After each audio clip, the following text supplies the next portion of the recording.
You are now entering Greenville, one of the oldest towns on the National Road. Established in 1815, Greenville became the Bond County seat just 2 years later. Known for its deep religious roots, some of the earliest residents were believed to have been involved with the Underground Railroad. In 1855, Elmira College, an all-girls school, was opened, and in 1892 became Greenville College, a 4-year school affiliated with the Free Methodist Church. The original Elmira College house is now home to the Richard W. Bach Sculpture Museum. The museum consists of over 300 plaster and bronze sculptures done by Richard Bach, a sculptor working in the early 20th century.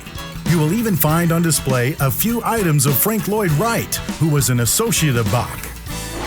Another historic building in Greenville is the Andrew Carnegie Public Library. The library, which opened in 1905 and remains in the same uniquely constructed building today. Holdings of the Bond County Genealogical Society are also found in this library.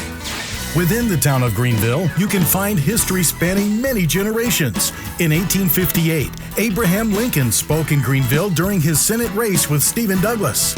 Although the two candidates did not debate each other, they both spoke in Greenville at the same location just 1 month apart.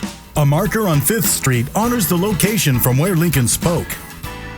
A resolution was made in 1899 to erect a monument to the county men who served in the Civil War.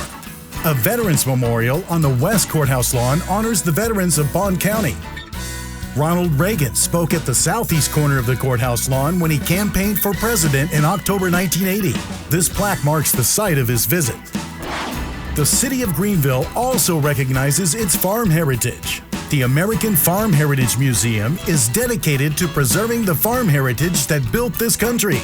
Located on 40 acres, the museum showcases tractors, demonstrations from the past, along with many other activities. The site has many exhibits of early farm life on the Illinois prairie. Another museum that features displays of times past is the Hoyles Davis Historical Museum. The museum contains a wide variety of exhibits that tell the story of Bond County. The One-Room Schoolhouse Museum is also a museum of interest. It's an actual one-room schoolhouse, furnished with items that came from the more than 70 one-room schoolhouses that once operated in Bond County. Greenville also has a museum for the fun and quirky. DeMolin Brothers & Company is one of today's leading makers of band uniforms, but started out in a very peculiar way in 1892, manufacturing fraternal lodge initiation devices and regalia.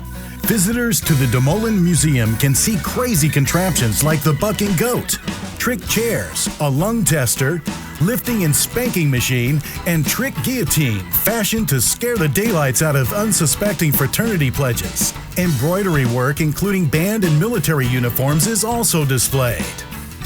For more family fun, take in a movie at the Globe Theater. Though the marquee dates back to the 1920s, the theater opened in 2000, complete with state-of-the-art audiovisual equipment. The Globe houses 3 screens that show first-run movies.